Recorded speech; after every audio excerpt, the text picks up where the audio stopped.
Semangat pagi adik-adik Smart. Assalamualaikum warahmatullahi wabarakatuh. Selamat datang di channel Kak Bas, media sharing dan diskusi mata pelajaran fisika SMA. Pada video sebelumnya, kita sudah diskusikan tentang momen gaya, momen couple, dan momen inersia. Untuk video kali ini, kita akan lanjutkan bab dinamika rotasinya, yaitu momentum sudut dan energi. Sedangkan untuk keseimbangan benda tegar dan titik berat akan kita diskusikan pada video berikutnya. Jangan sampai terlewat. Sebelum melanjutkan, dibantu subscribe, like, dan share agar adik-adik tidak ketinggalan sharing dan diskusi pada materi selanjutnya, serta agar lebih banyak lagi yang mendapatkan manfaat dari video ini. Adik-adik Smart, mari kita mulai. Momentum sudut. Momentum sudut adalah vektor perkalian momen inersia I dan kecepatan sudut omega, di mana satuan daripada kecepatan sudut adalah radian per sekon. Sebuah benda bermassa M bergerak berotasi pada poros putar dengan jarak R, bergerak dengan kecepatan linier V, membentuk sudut theta terhadap R, maka momentum sudutnya adalah L sama dengan I dikalikan dengan omega. Karena omega adalah V per R, di mana omega adalah kecepatan sudut sesuai arah gerak melingkar rotasi dan I adalah mr kuadrat, maka kita masukkan nilai omega dan I ke persamaan, R-nya bisa kita coret, sehingga kita peroleh persamaan L menjadi M dikali V dikali R. Karena dalam gerak translasi, kita kenal ada momentum linier P sama dengan M dikalikan dengan V, maka kita bisa peroleh nilai L sama dengan R dikali P. Sehingga momentum sudut bisa kita bentuk dalam berbagai persamaan, diantaranya I omega sin theta sama dengan RP sin theta sama dengan MVR sin theta sama dengan M omega R kuadrat sin theta. Untuk R tegak lurus V, maka theta sama dengan 90 derajat. Kita bisa gunakan persamaan yang mana saja tergantung nanti di soal kasus dan variabel yang diketahui. Kita lanjut ya adik-adik. Hubungan momentum sudut dengan momentum gaya. F sama dengan delta P terhadap delta T, di mana P adalah momentum linier. Persamaan ini sudah pernah kita bahas ketika materi momentum linier.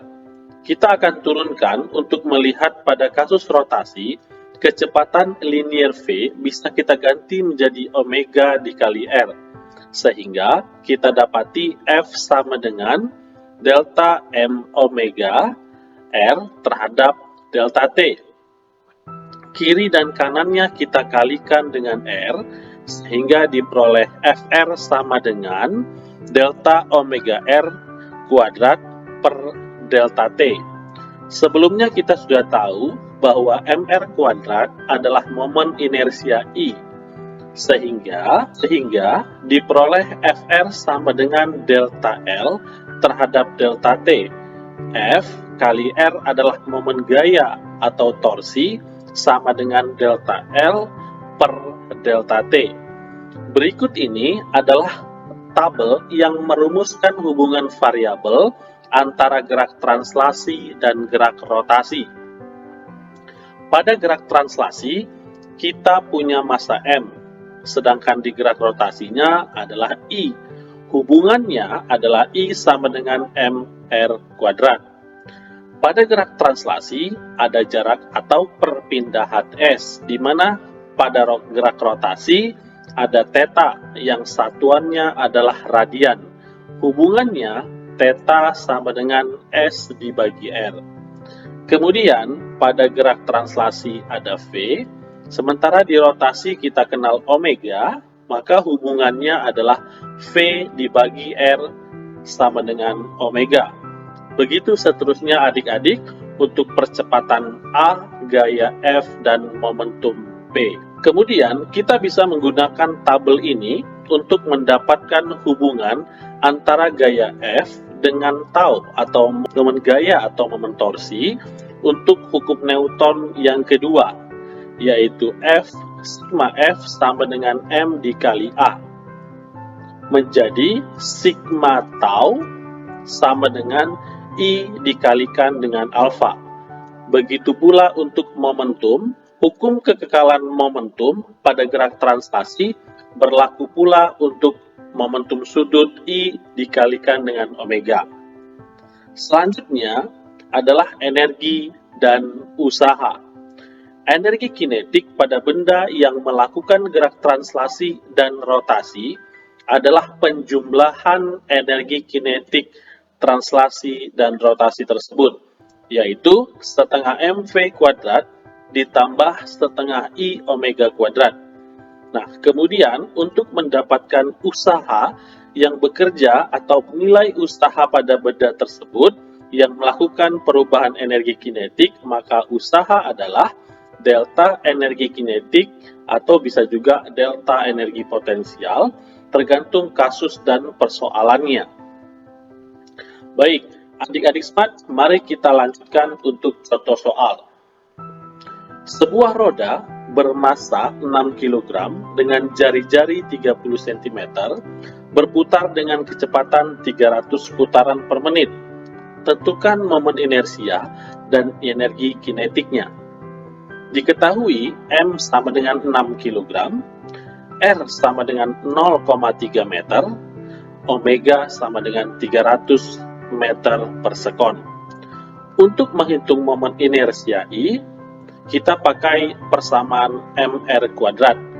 Masukkan nilai M dan R-nya, kita akan peroleh sama dengan 0,54 kg meter kuadrat. Selanjutnya, untuk menghitung energi kinetik sama dengan setengah I omega kuadrat, kita harus hitung dulu nilai omeganya. Nah, di sini catatannya adalah gerak benda tersebut atau roda tersebut hanya rotasi saja, sehingga kita tidak menggunakan persamaan pada gerak translasi. Nah, kemudian kita hitung satu putaran adalah 2 pi radian, sehingga omeganya di sini 300 putaran per menit, kita akan rubah menjadi radian per detik. Nah, satu putaran adalah 2 pi radian, menitnya kita rubah menjadi 60 detik. Nah, di sini bisa kita coret 2, 60 menjadi 30, kemudian 30-nya kita coret, sisanya adalah 10 dikali V, maka menjadi 10 V radian per sekon. Inilah nilai omeganya. Kita masukkan nilai I 0,54 kg meter kuadrat dan omega 10 V radian per sekon. 0,54 dibagi 2 adalah 0,27, kemudian kita kalikan dengan 10 V kuadrat, hasilnya adalah 27 V kuadrat Joule. Kita lanjutkan untuk soal yang kedua. Sebuah bola tipis berongga bermasa 4 kg ditarik oleh gaya F horizontal 20 Newton tepat di titik beratnya, sehingga bola menggelinding tanpa tergelincir pada bidang datar kasar. Tentukan percepatan bola tersebut. Nah, untuk lebih mudah memahami, kita coba gambarkan. Sebuah bola bermasa 4 kg berada di atas lintasan yang kasar, jari-jarinya adalah R, massa 4 kg, ditarik oleh gaya F besar, nilainya 20 Newton. Karena lantainya kasar, maka di sini terdapat gaya gesek F kecil yang berlawanan dengan arah gaya 20 Newton. Nah, adik-adik di sini catatannya gerakannya adalah rotasi dan translasi, sehingga kita akan tinjau persamaan pada rotasi dan juga pada translasi. Pertama, kita lihat yang rotasi dulu. Nah, pada gerak rotasi atau pada persamaan rotasi, kita tinjau gerak rotasinya dulu di mana alfa adalah sigma tau dibagi I.